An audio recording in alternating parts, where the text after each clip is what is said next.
Hey people, good morning. It's good to be with you again. I hope you have a great day. We are in Mark chapter 11 with Jesus on the journey to the cross.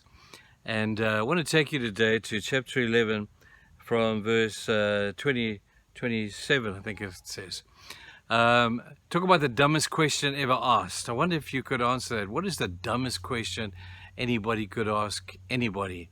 And I guess you could come up with so many different stupid questions. But for me, this has to be one of the stupidest questions ever. Jesus is confronted by the scribes and the Pharisees after he's cleared the temple, where he's got rid of all the rubbish that's going on in there. And in verse 27 it says this: They arrived again in Jerusalem, and while Jesus was walking in the temple courts, the chief priests and teachers of the law and the elders, these are the guys who thought they knew everything. These were the hoi polloi, these were the big dogs of the community, and they came to him and they said this: What a dumb question.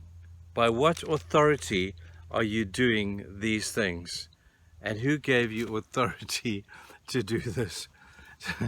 talking about the created asking the creator, thinking he's better than the creator. This is a crazy scenario. Here's the scribes and the Pharisees looking at what Jesus is doing and says, hey, whose authority? Have you got the paperwork for this thing? Have you applied for this thing in writing? Have you asked permission to be able to do what you have just done? And I always find it laughable. If they just knew who he was, if they knew that Jesus didn't have to jump through any hoops, he didn't have to sign any papers, he didn't have to make any applications for him, because for goodness sake, he is God. And the beauty of this fact is something, the ramifications flow all the way down through our lives. He is God, people. He's not Mickey Mouse. He's not some little God that you take out of the cupboard in the morning and worship it and pray for it and put it back again. He is God. There is no greater authority, there's no greater mind, there's no greater power than him. He is God. So if that is the case, I guess he gets to make the rules. If I were like that, then I'd say, hey, I can make a few rules. But until I'm God, I'm not making any rules because I don't have the authority. Jesus is the authority because he is God. And then he did this. He did the strangest thing. He was incredibly clever. And he made that question into another question. He said, who do you think that John the Baptist, what was his baptism? Was it a legitimate baptism, or what was it? And they didn't know what to say. They were totally confused, so they gave no answer. I guess there's a bit of wisdom in that. You know, when you're confronted by the reality of a God who you know is God, and when you get it all messed up, the best thing is just zip it up and shut up, because you're digging a hole for yourself. And at least the scribes and the Pharisees kind of got the hint to say, ooh, I don't think we quite know who we are messing with right now. So when we challenge God on his authority, I've met some people who think, well, I'll come to God on my terms. You know, if God does this, then the next thing for me, man, then I may become a believer. And God looks at them and says, it's going to happen, pal. Love you anyway, but you either come on my terms under my authority, or you don't come at all.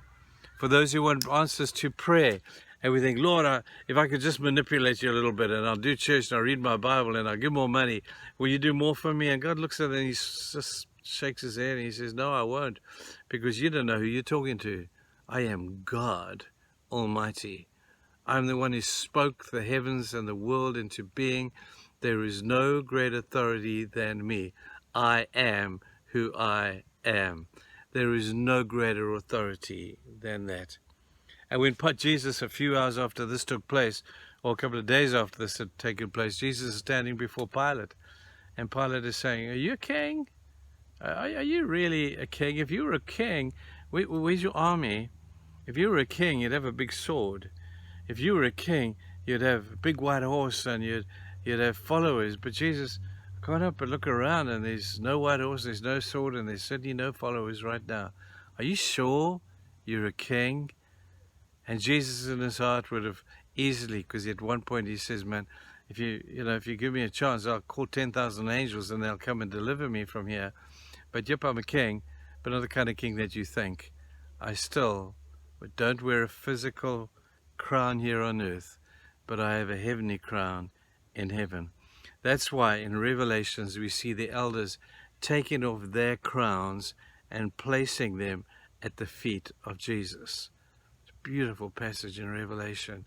And the elders took off their crowns and they cast them at the feet of Jesus. They said, in your presence, these things mean nothing, because you, Jesus, are the authority, because you, Jesus, we all know, are God. And when everybody knows their place, things will be a lot happier. Trouble is, sometimes we think we're a bit bigger than maybe we should be. God is God, and he will always be like that. So let's up our game, and let's think about it like that. And I hope that that'll be helpful to you. Have a good day, people. We love you, Cheers. Bye.